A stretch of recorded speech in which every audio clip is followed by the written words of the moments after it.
안녕하십니까. 오늘은 손과 발의 어떤 건강의 어떤 그 진단상에 아주 잘 쓰이는 그 원리와, 그래서 이 손과 발에 배당되는 그 오행의 순서가 오행의 종과 틀리더라.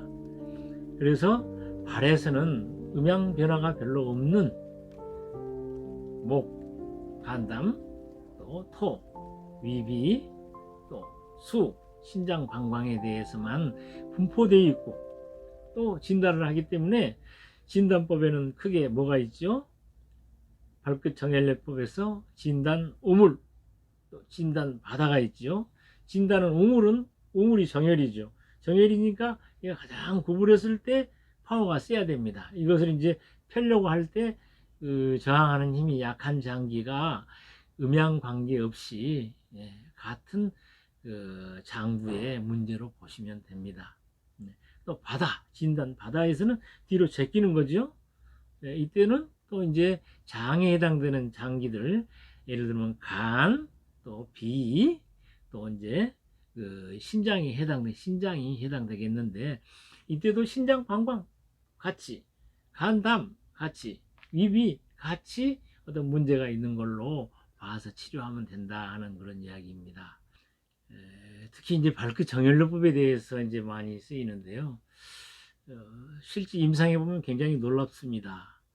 발을 좀 만졌는데 어떤 뭐 디스크라든지 고관절의 문제 이런 것들에 대해서 굉장히 어떤 그 치료를 위한 아주 중요한 어떤 그 전기를 마련하게 되고, 또 내장기 질환이라든지 이런 거에 대해서도 어떤 그 치료에 대단히 그동안에 몸에서 등한이 되었던 부분들이 다시 일깨워지는 그런 현상들을 발견합니다. 물론 이것들은 이제 뇌하고 가장 멀리 떨어져 있는 발이기 때문에 발에 어떤 작용을 주면은 이게 멀리 있으니까 미세한 자극이 되는 게 아니고 지렛대의 자루처럼 길면 길수록 힘을 내는 그런 작용 같아요. 이런 것들이 이제 일반 어떤 원격 치료적인 원리라고나 할까 그런 측면인데, 오늘 제가 말씀드리고자 하는 것은 경혈 에너지의 통로, 동양의학의 에너지의 통로에 12장부가 있죠. 간신, 비폐신, 거기에 따라서 또 뭐 이렇게 부가 있고 하는 그 장기의 에너지 통로가 바로 발끝과 손끝, 손톱옆 정혈들에 연결되어 향하고 있더라 하는 것이죠. 그래서 정혈들을 조금 더 살펴보면은 손에 있는 정혈들하고 발에 있는 정혈들이 크게 구별이 됩니다. 손에 있는 정혈은 화와 금에 해당되는 심장, 소장, 폐, 대장, 혹은 또 이제 화에 심포, 삼초 포함해서 이런 장기고, 발에 있는 장기는 그 외에 간, 담, 또 신장, 방광, 또 이제 위, 비, 이렇게 이걸 오행으로 보면은 화와 금은 손에 있고, 손에 배당되어 있고요. 발에는 목, 토, 수 이렇게 되어 있습니다. 이 오행이 들어가니까 갑자기 좀 어려워지죠. 좀 간단하게 설명을 하면은, 봄, 여름, 가을, 겨울 계절로부터 오행은 이제 시작된 걸로 봅니다. 그래서 목, 화, 덥지요? 화, 토, 중앙 토, 가운데 머물러요. 금, 약간 추울라 그래요? 그 다음에 완전히 수, 정지.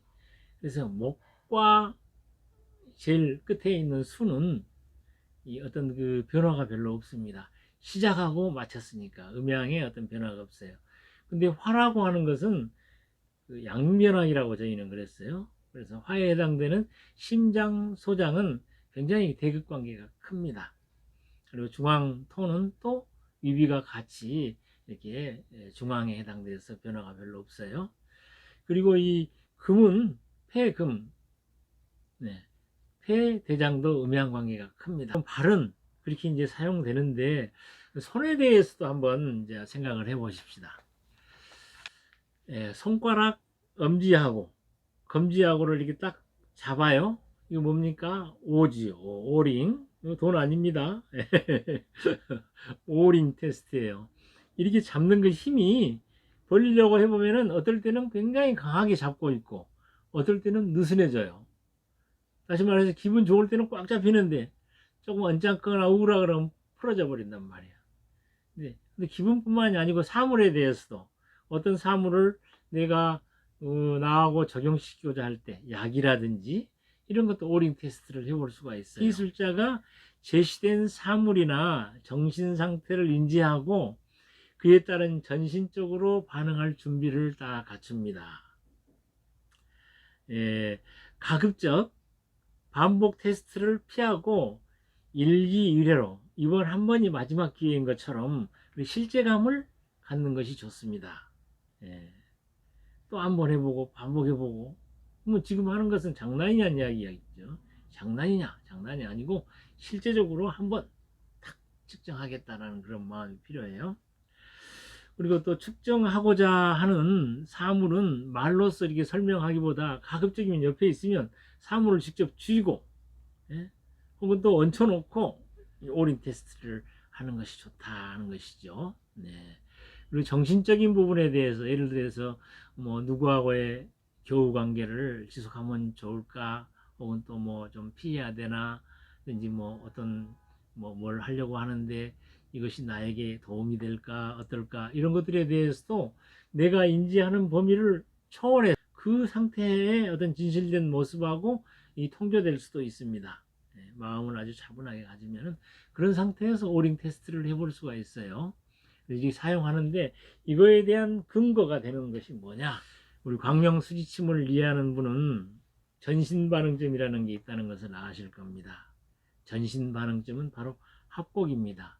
왜 합곡이 전신반응점이냐, 엄지가 뇌이기 때문에 엄지에서 경추, 흉추 이렇게 나가고 견갑골이 있는 부위 정도가 되겠죠.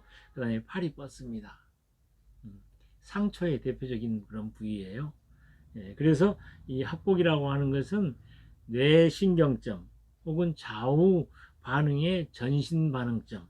그래서 똑같이 합곡을 꽉 눌렀을 때 어디가 더 강한지 약한지에서 몸의 좌우의 허실을 판단하기도 하죠.